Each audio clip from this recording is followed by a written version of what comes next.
सासपडे गावामध्ये अत्यंत हृदयद्रावक अशी घटना घडली। 13 वर्षाच्या आर्याला अत्याचार करून अतिशय राक्षसी पद्धतीने, अमानवीय पद्धतीने एका हरामखोराने तिचा जीव घेतला।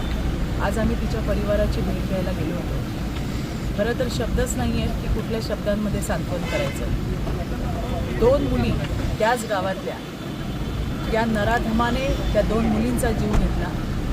पुन्हा त्या गावामध्ये किंवा इतरही कुठे अशा पद्धतीच्या घटना होऊ नये म्हणून त्या ठिकाणी आपण सगळ्यांनी सजग राहण्याचीही गरज आहे। आणि ती भूमिका मी गावातल्या सगळ्या माझ्या महिला भगिनी होत्या त्यांच्यासमोर बोलून दाखवली। पोलिसांनी हरामखोराला पकडले, फाशी 100% होणार।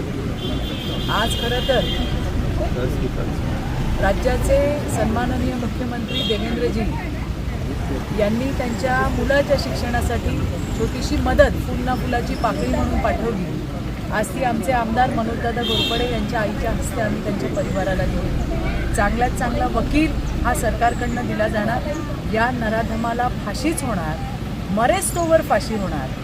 आज खरं तर अशा घटना होतात त्यावेळेला उद्विग्न व्हायला होतं। हे लांडगे आजही समाजामध्ये वावरताना आपल्याला दिसत आहे। शासन प्रशासन त्यांना ठेचून काढायला सज्ज आहेच, पण तुमच्या माझ्यासारख्यांनी सुद्धा अतिशय सजग राहणं गरजेचं आहे। याच्यामध्ये काही ऑब्झर्वेशन्स आम्हाला आढळल्या, त्या मी माननीय शंभूराजे देसाई आता या ठिकाणी होते, त्याचबरोबरीने कलेक्टर साहेब आणि SP साहेब होते।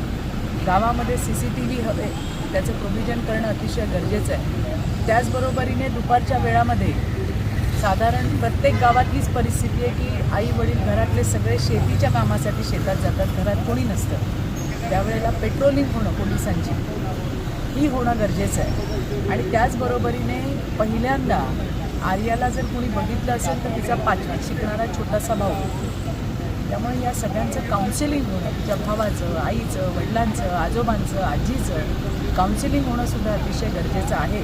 या सूचना मी माननीय नामदार शंभूराजे यांनाही दिल्या।